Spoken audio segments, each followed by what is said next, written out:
સુરત શહેરમાં કાપોદ્રા પોલીસ સ્ટેશનના હદના વિસ્તારમાં મકાન, દુકાન, ઓફિસ, ઔદ્યોગિક એકમો ભાડા કરાર વગર ભાડેથી આપતા માલિકો વિરુદ્ધમાં ઝુંબેશ રાખી કુલ 13 જેટલા માલિકો ઉપર વિરુદ્ધમાં મદદનીશ પોલીસ કમિશનર શ્રીના જાહેરનામાના મુજબ કાર્યવાહી કરતી કાપોદ્રા પોલીસ સ્ટેશન સર્વેલન્સની ટીમ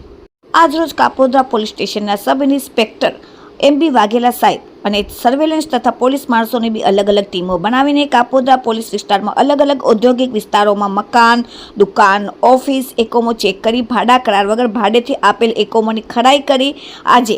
13 જેટલા મકાન માલિકોને જાહેરનામું સરકારનું ભંગ કરવા બદલ તેમની ઉપર કાયદેસરની કાર્યવાહી કરવામાં આવેલ છે. જેમની દુકાન, ઓફિસ અને ઘર ભાડેથી આપેલ છે તેવા મકાન માલિકોના નામ છે દામજીભાઈ ગાંગાણી, અજય પ્રજાપતિ, જીગેર પ્રજાપતિ, જગદીશ બુટાણી, હસમુખ ધડુક, મહાવીર ધાંધલ, ધર્મેશ પ્રજાપતિ, ગણેશ પ્રજાપતિ, ઘનશ્યામ વિરડિયા, નંદલાલ રામી, મહેશ પ્રજાપતિ અને રાજેશ મુકારી એમ 13 લોકો વિરુદ્ધ કાયદેસરની કાર્યવાહી કરવામાં આવેલ.